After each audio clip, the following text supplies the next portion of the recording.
gentlemen, this is the KL Tigers International Tournament in Malaysia. Who are you?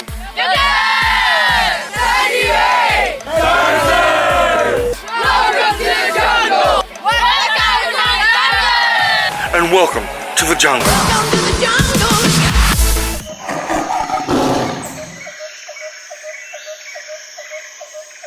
For our 4th edition of Jungle Rugby TV, we return to Hong Kong for the football club's Hong Kong Tens.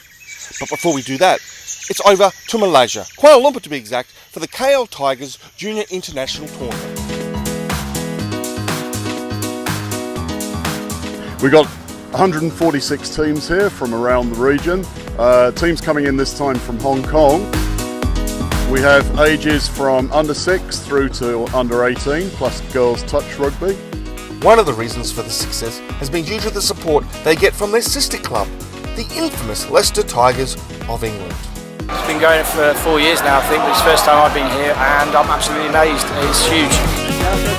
So I'm Cam Adams, I'm the head coach for Sandy Bay under 13s, based in Hong Kong. The tournament's fantastic, great competition, there's a lot of very good teams. The quality of the Malaysian teams is, I guess, the biggest surprise to me. They're playing really well. To see the local Malay families on the sidelines cheering, more Malay players in the teams appearing, and seeing more of the local community get involved in the game. Massive, I didn't realise it was as big as it is, and fantastic to be here. But circumstances decided to throw a spanner in the works this year, as the tournament decided to try something a little different. Singapore are obviously preparing for their Asian Rugby Championship tournament. Contacted us and said, you know, we'd love to come up and we'd love to play it. And we were hoping it was going to be a real finale for that first day.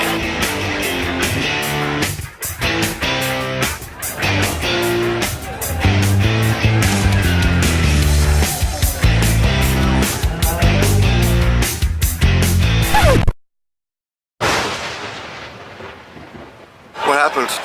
What happened was the tropical weather, basically. In case you can't see it, that's the lightning detector up there, and it's flashing. You probably can't see what's actually flashing. Saying there's lightning about. No matter how much you plan and what contingencies you put in place, the weather gets you.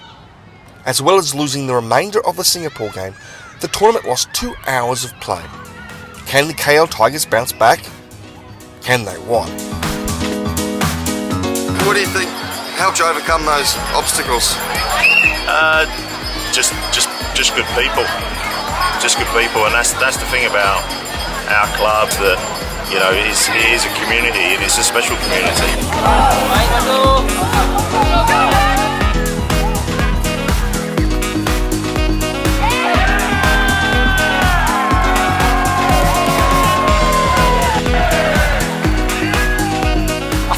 Rugby looks amazing in Malaysia. To actually still see this tournament going so well today on the back of that is testament to the effort. So jolly good show to the KL Tigers for pulling off another tremendous junior tournament.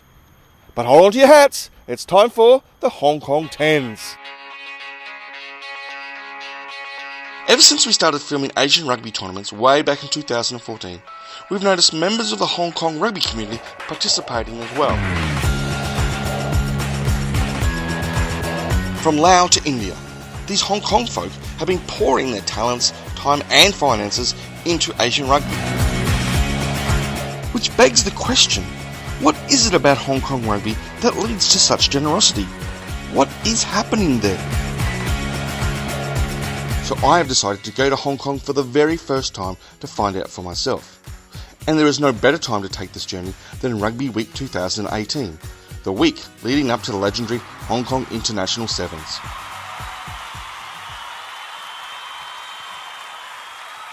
On the extremely crowded Hong Kong island is this wonderful sea of green, which is the Hong Kong racecourse. But most of all, there are rugby fields, and this is where the Hong Kong Football Club has set up shop. And this great club is host to the annual Hong Kong Rugby Tens, played on the most scenic ground I've ever seen. First tournament was played in 1986, and the genesis of the tournament was to coincide and celebrate with the centenary year. So this is the 32nd tournament, and over the years it's involved future internationals. Lots of the New Zealand World Cup winning teams have played at the tournament, and I just think year on year it just gets stronger and stronger and stronger. The truth is, every tournament I have done has been a social one. This is the first one where it's been invite only. So all the teams who have turned up have had to reach a particular standard, and boy, it shows. In 2018, 16 teams have arrived from all parts of the globe to compete, including one team that is very close to my heart. We're about promoting the game of rugby in and around Australia and the Wallaby brand. Making sure that brand's strong and making sure that the culture and the ethos stays within the young guys. Earlier in the week, the classic Wallabies took this ethos into some of the schools in Hong Kong. Oh mate, how can you not come to Hong Kong, mate? Classic Wallabies, got the kids, it's the best part about it. We're all kids once upon a time, so hopefully we see a few, future Wallabies or All Blacks or whatever. But you just want the kids to enjoy what they do and have some fun with it. So while the boys in the green and gold easily won over their new young fans,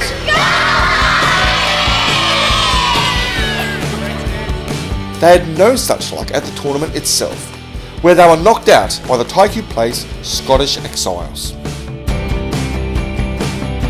Okay, so the classic Wallabies were eliminated a little earlier than most of us wanted them to be.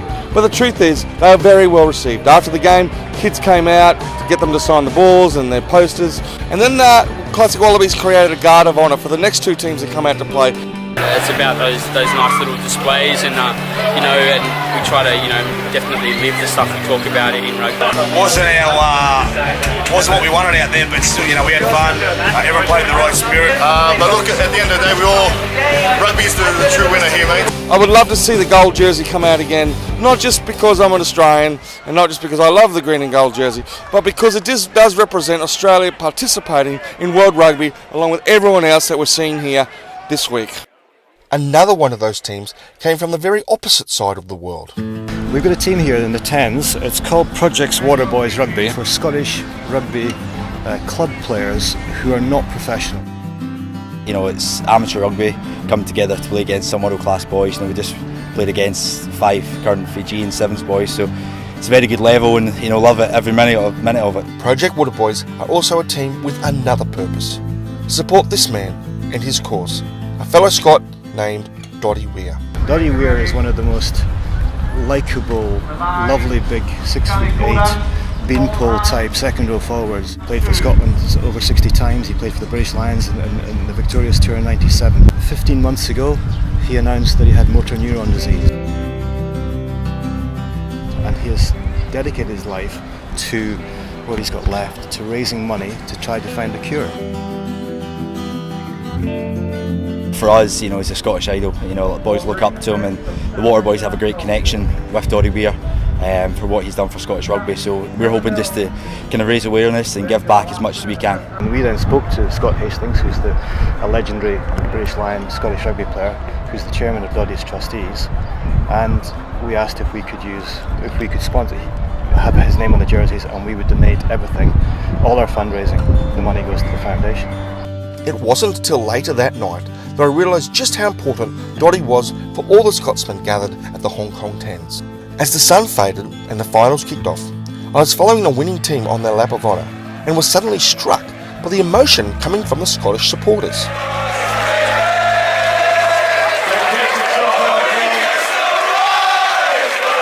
Sure enough, I turned around and saw Dotty Weir on the pitch, accepting a cheque for his foundation.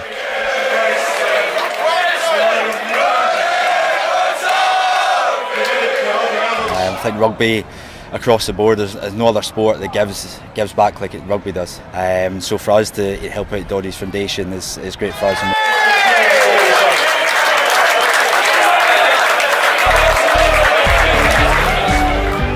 It truly was an emotional ending for one of the very best rugby tournaments I've ever been to. Final thoughts and feelings on the tournament? Yeah, I'm obviously really pleased, chuffed a bit. I think the quality towards the business end of the tournament was incredible. The intensity of the games, especially in the cup. One thing that we sometimes lose in the age of professionalism is just the camaraderie of rugby players, and I think, you know, the boys in the final knocked lumps out of one another, and yet, you know, the respect that they earned and showed one another afterwards, you know, is testament to our great game. And all in all, I just couldn't be more happy with the result.